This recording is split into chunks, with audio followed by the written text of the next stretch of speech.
ब्रह्मा और विष्णु भगवान शिव से उनके 5 कृत्यों के लक्षण पूछते हैं, जिस पर भगवान शिव कहते हैं कि सृष्टि, स्थिति, संहार, तिरोभाव और अनुग्रह ये 5 ही मेरे जगत संबंधित कार्य हैं जो नित्य सिद्ध हैं। संसार की रचना का जो आरंभ है वह सर्ग कहलाता है। मुझसे पालित होकर सृष्टि का स्थिर रूप से रहना ही उसकी स्थिति कहा गया है। उसका विनाश ही संहार है। प्राणों का उत्क्रमण ही तिरोभाव है।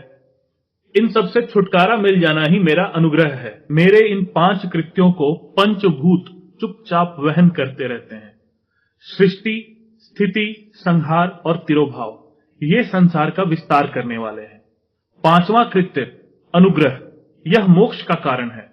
वह सदा मुझ में ही अचल भाव से स्थिर रहता है। मेरे भक्तजन इन 5 कृत्यों को 5 भूतों में देखते हैं। सृष्टि भूतल में, स्थिति जल में, संहार अग्नि में, तिरोभाव वायु में और अनुग्रह आकाश में स्थित है। पृथ्वी से सबकी सृष्टि होती है, जल से सबकी वृद्धि होती है, आग सबको जला देती है, वायु सबको एक स्थान से दूसरे स्थान को ले जाती है और आकाश सबको अनुग्रहित करता है। इन 5 कृत्यों का भार वहन करने के लिए ही मेरे 5 मुख हैं।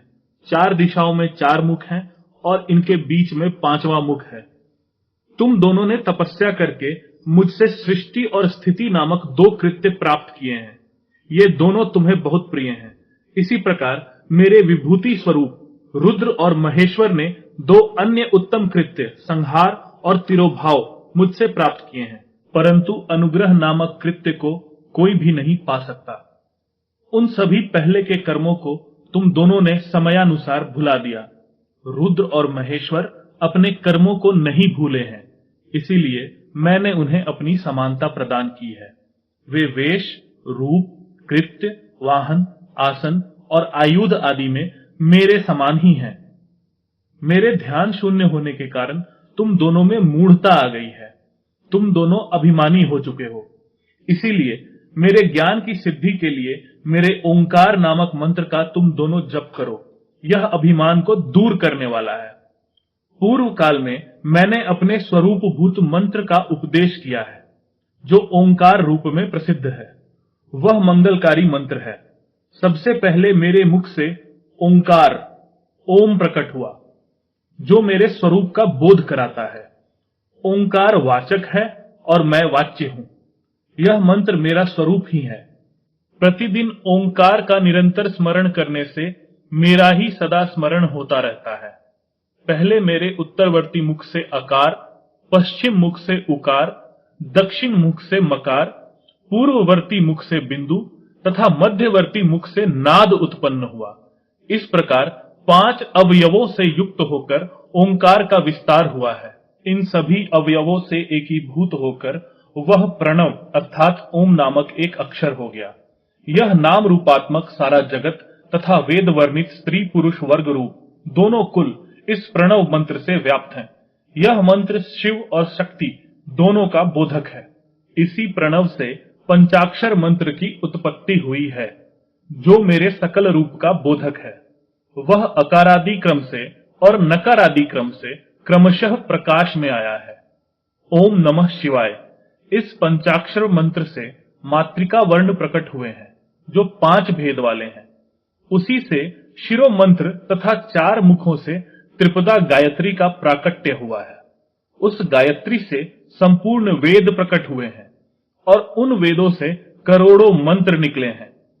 उन मंत्रों से भिन्न भिन्न कार्यों की सिद्धि होती है, परंतु इस प्रणव अर्थात ओम एवं पंचाक्षर से संपूर्ण मनोरथों की सिद्धि होती है। इस मूल मंत्र से भोग और मोक्ष दोनों ही सिद्ध हो सकते हैं। मेरे सकल स्वरूप से संबंध रखने वाले सभी मंत्र राज साक्षात भोग प्रदान करने वाले हैं और शुभ कारक हैं। इसके बाद जगदम्बा पार्वती के साथ बैठे हुए गुरुवर महादेव जी ने उत्तराभिमुख बैठे हुए ब्रह्मा और विष्णु को पर्दा करने वाले वस्त्र से आच्छादित करके उनके मस्तक पर अपना कर कमल रखकर धीरे धीरे उच्चारण करके उन्हें उत्तम मंत्र का उपदेश दिया। यंत्र तंत्र में बताई हुई विधि के पालन पूर्वक 3 बार मंत्र का उच्चारण करके भगवान शिव ने उन दोनों शिष्यों को मंत्र की दीक्षा दी। तत्पश्चात उन शिष्यों ने गुरु दक्षिणा के रूप में अपने आप को ही समर्पित कर दिया और दोनों हाथ जोड़कर उनके समीप खड़े हो उन देव श्रेष्ठ जगत गुरु का स्तवन किया। ब्रह्मा और विष्णु ने कहा, हे प्रभु, आप निष्कल रूप हैं, आप निष्कल तेज से प्रकाशित होते हैं, आप सबके स्वामी हैं, आप सर्वात्मा तथा सकल स्वरूप, आप महेश्वर को नमस्कार है। आप प्रणव के वाच्यार्थ हैं, आप प्रणव लिंग वाले हैं। सृष्टि पालन संहार तिरोभाव और अनुग्रह करने वाले आप हैं। आपके 5 मुख हैं।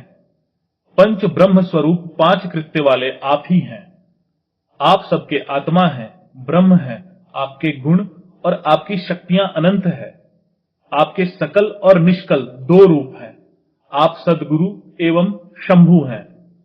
इन पद्यों द्वारा अपने गुरु महेश्वर की स्तुति करके ब्रह्मा और विष्णु ने उनके चरणों में प्रणाम किया। भगवान शिव ने कहा, मैंने तुम दोनों से सारा तत्व कहा और दिखा दिया। तुम दोनों देवी के द्वारा उपदृष्ट प्रणव अर्थात ओम, जो मेरा ही स्वरूप है, उसका निरंतर जप करो। ओम का जप करो। इसके जपने से ज्ञान, स्थिर, भाग्य सब कुछ सदा के लिए प्राप्त हो जाता है। आद्रा नक्षत्र से युक्त चतुर्दशी को ओम का जप किया जाए तो वह अक्षय फल देने वाला होता है। सूर्य की संक्रांति से युक्त महा आद्रा नक्षत्र में एक बार किया हुआ ओम जप कोटि गुने जप का फल देता है। मृगशिरा नक्षत्र का अंतिम भाग तथा पूर्ण वसु का आदि भाग पूजा, होम और तर्पण के लिए सदा आद्रा के ही समान होता है। मेरा या मेरे लिंग का दर्शन प्रभात काल में ही प्रातः तथा संगव अर्थात मध्याह्न काल के पूर्व काल में करना चाहिए। मेरे दर्शन एवं पूजन के लिए चतुर्दशी तिथि निशीथ व्यापनी अथवा प्रदोष व्यापनी लेनी चाहिए, क्योंकि परिवर्तनी अर्थात अमावस्या तिथि से संयुक्त चतुर्दशी की ही प्रशंसा की जाती है। पूजा करने वालों के लिए मेरी मूर्ति तथा लिंग दोनों समान है। फिर भी मूर्ति की अपेक्षा लिंग का स्थान श्रेष्ठ है।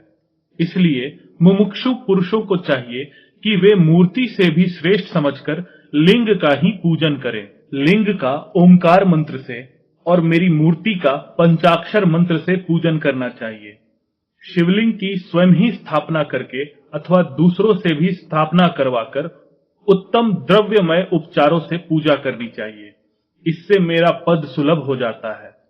इस प्रकार उन दोनों शिष्यों को उपदेश देकर भगवान शिव वहीं अंतर्धान हो गए। इस प्रकार श्री शिव महापुराण के अंतर्गत प्रथम विद्वेश्वर संहिता में ओंकारोपदेश का वर्णन नामक 10वां अध्याय पूर्ण हुआ। ओम नमः शिवाय।